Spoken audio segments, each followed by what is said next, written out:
Hi, ഇന്ന് ഞാനൊരു ചുരിദാർ തയ്ക്കാൻ കൊടുക്കാൻ പോവാണ്. അപ്പോൾ നിങ്ങൾ വിചാരിക്കും ഈ ചുരിദാർ തയ്ക്കാൻ കൊടുക്കണതൊക്കെ എന്തിനാണ് വീഡിയോ എടുക്കണേന്ന്. പക്ഷെ ഞാൻ വെറുതെ എടുത്തു എന്ന് മാത്രം. ഇപ്പം ഈ ചുരിദാർ ഞാൻ മേടിച്ചതല്ല. എനിക്കൊരു തവണ രോഹിത്തിൻ്റെ അമ്മയുടെ അനിയത്തി കുഞ്ഞമ്മ തന്ന ചുരിദാറായിരുന്നു. അപ്പോൾ അത് ഇതുവരെ തയ്ക്കാതെ അങ്ങനെ വെച്ചേക്കായിരുന്നു. ഞാൻ വിചാരിച്ചു എനിക്ക് പുതിയ ജോലി കിട്ടിയിട്ടേ തയ്ക്കുള്ളൂ എന്ന് വിചാരിച്ചിട്ട് അങ്ങനെ വെച്ച് പുതിയ ജോലി കിട്ടിയപ്പോൾ തയ്ക്കാൻ കൊടുക്കാമെന്ന് വിചാരിച്ചു. പിന്നെ നമുക്ക് ഈ അടുത്ത് മച്ചാട് മാമാങ്കം വരുന്നുണ്ട്, തൃശ്ശൂർ എൻ്റെ നാട്ടിലുള്ള പൂരം. അപ്പോൾ അതിന് മുമ്പ് ഇടാമെന്ന് വിചാരിച്ചു. നമ്മൾ കുക്കൂസ് ഫാഷനിലാണ് കൊടുത്തത്. കുടപ്പനക്കുന്ന് നമ്മുടെ വീടിൻ്റെ തൊട്ടപ്പുറത്തുള്ളൊരു സ്ഥലമാണ്. അപ്പോൾ നമ്മളവിടെ ഞാൻ എൻ്റെ അളവിനുള്ള ഡ്രസ്സൊക്കെ കൊണ്ടുപോയിട്ടുണ്ടായിരുന്നു. അങ്ങനെ ഞാൻ എങ്ങനെ തയ്ക്കണം, ഏതുപോലെ തയ്ക്കണം എന്നൊക്കെ ഇങ്ങനെ ആ ചേച്ചിയുടെ അടുത്ത് പറഞ്ഞു കൊടുക്കുമായിരുന്നു. പിന്നെ അവിടുത്തെ മെയിൻ ചേട്ടൻ വന്നു. ആ ചേട്ടനോട് ഞാൻ കാര്യങ്ങളൊക്കെ പറയാണ്. അപ്പോൾ ഇതൊരു നല്ല വേർഡിങ് ആണല്ലേ, എനിക്ക് ഇഷ്ടപ്പെട്ടു. ഞാൻ രോഹിത്തിന് അതിൻ്റെ ഇടയിൽ ശല്യം എന്നിങ്ങനെ പറയുമായിരുന്നു. പിന്നെ അവിടെ തന്നെ നമുക്ക് നല്ല ഹാൻഡ് വർക്കൊക്കെ ആൾക്കാരിങ്ങനെ ചെയ്യണത് കാണാൻ പറ്റും കേട്ടോ.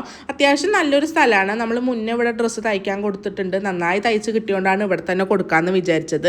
അങ്ങനെ ഞാൻ ആ ചേട്ടൻ്റെ അടുത്ത് എന്തൊക്കെ ചെയ്യണം, ഇതുപോലെ തയ്ക്കാനല്ല കേട്ടോ ഞാൻ പറയണത്, അതുപോലെ കഴുത്ത് വൈഡായിട്ട് വരണം എന്നാണ് ഞാൻ ഉദ്ദേശിക്കുന്നുണ്ടായിരുന്നത് ആ ചേട്ടൻ്റെ അടുത്ത്. ഇനി ലാസ്റ്റ് ഡ്രസ്സ് തയ്ച്ച് കിട്ടുമ്പോൾ ഫോട്ടോയിൽ കണ്ടതല്ലല്ലോ ഇങ്ങനെയെന്ന് എൻ്റെ അടുത്ത് പറയരുത്, കാരണം അതല്ല ഞാൻ ഉദ്ദേശിച്ചിട്ടുണ്ടായിരുന്നത്. അങ്ങനെ ഞാൻ എൻ്റെ ഐഡിയാസൊക്കെ ഇങ്ങനെ പറഞ്ഞു. എനിക്ക് ചെറുപ്പത്തിൽ എൻ്റെ അമ്മ ഡ്രസ്സൊക്കെ തയ്പ്പിക്കാറുണ്ട്. അപ്പോൾ ആ ഒരു ഓർമ്മയിൽ അങ്ങനെ തയ്ക്കാൻ കൊടുത്തതാണ്. അങ്ങനെ അതൊക്കെ കൊടുത്തിട്ട് നമ്മൾ ഇറങ്ങി. കൃത്യം 7 ദിവസം കഴിഞ്ഞപ്പോൾ നമുക്ക് നമ്മുടെ ഡ്രസ്സ് തയ്ച്ച് കിട്ടിയായിരുന്നു. അപ്പം നമ്മൾ തിരിച്ചത് മേടിക്കാൻ വേണ്ടിയിട്ട് പോവുകയാണ്. അങ്ങനെ നമ്മൾ അവിടെ എത്തി ഡ്രസ്സ് നോക്കിയപ്പോൾ കയ്യിന് കുറച്ചൊരു ഇറക്കം കൂടുതലുണ്ടായിരുന്നു. പക്ഷെ താഴെ നമ്മൾ അവിടെ ഒരു സ്കാലപ്പിൻ്റെ വർക്ക് ചെയ്യാൻ പറഞ്ഞിട്ടുണ്ടായതുകൊണ്ട് പിന്നെ ഇനി അത് ഇറക്കം കുറയ്ക്കാൻ പറ്റില്ല.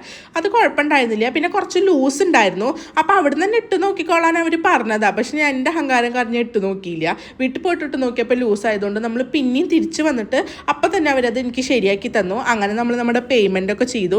ഈ വർക്കൊക്കെ വെച്ച കാരണം കുറച്ച് പേയ്മെൻറ്റ് കൂടുതലുണ്ടായിരുന്നു. അപ്പോൾ ഇതായിരുന്നു നമ്മുടെ ഫൈനൽ ലുക്ക്. അപ്പോൾ ഞാനിത് ഇന്ന് മച്ചാട് മാമാങ്കത്തിന് ഇന്ന് ഈ ഡ്രസ്സാണ് ഇട്ടിട്ടുണ്ടായിരുന്നത്.